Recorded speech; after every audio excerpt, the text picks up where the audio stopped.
with Specs in 5, the only show on YouTube where we give you all the specs you want to know about a car in 5 minutes. 4 years since its previous attempt at a road legal race car, Porsche returns with its 991 variation 911 GT3 RS. And while it fails miserably in the catchy, casual, marketable name department, it also makes a serious attempt to refresh the memory of what an expression which combines the words sports and car should truly mean. At the heart of this revised 991 platform, one will find a feisty 4.0-liter dual overhead cam, direct injected and naturally aspirated flat 6 engine, a Porsche favorite recipe.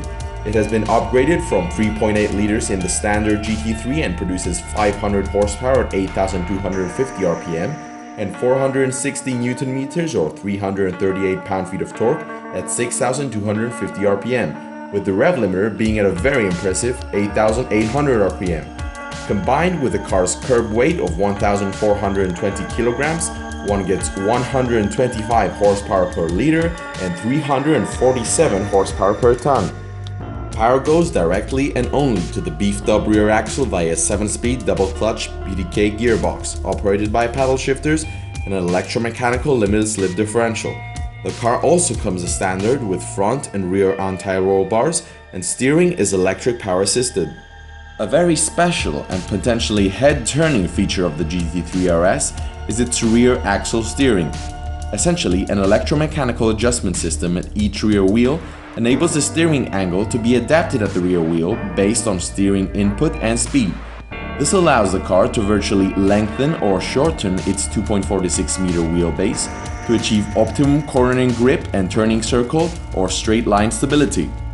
Most of the suspension components for the GT3 RS have been designed especially for it and are homologated specially made versions from the RSR, the racing-only version of the 911 GT3 series. They are made from forged aluminium. The reason for an increased need in component strength? Massive, monstrous, mountain-crumbling downforce.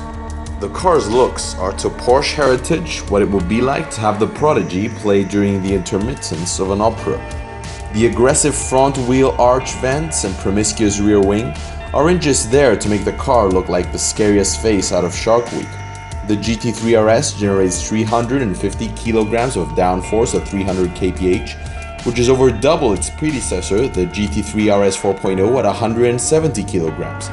This is exactly the same value as the lucrative 918, while still maintaining the same coefficient of drag as the much more humbly dressed GT3, which is 110 kilograms at 300 kph. To cope with the increased downforce, the car is equipped with a wider front and rear track width, as well as a 325mm width rear tire, the widest ever put on a 911. Stopping power is achieved via a 380mm steel disc brake all round.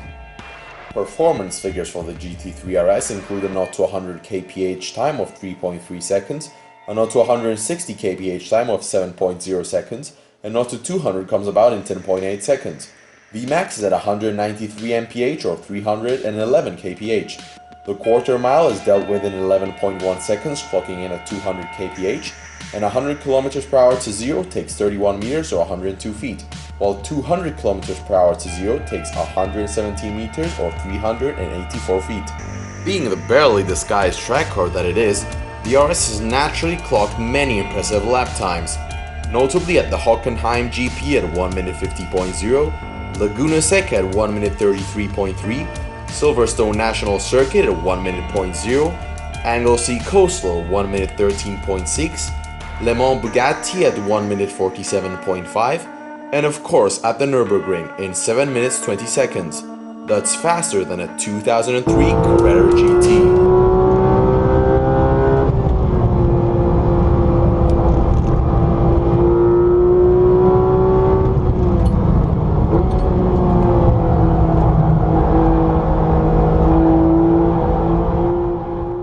Claimed economy figures are 32 mpg on the highway and 14 mpg in the city, for a 22 mpg mixed cycle. Emissions are at 296 grams per kilometer, and prices start in the US at $176,000, though there has been word that due to the car's exclusivity, many potential buyers have been paying twice that to have a real chance at getting one. Thank you for watching our video. If you enjoyed it and want to keep up with more specs in 5 in the future, hit the subscribe button and we'll see you on the next one.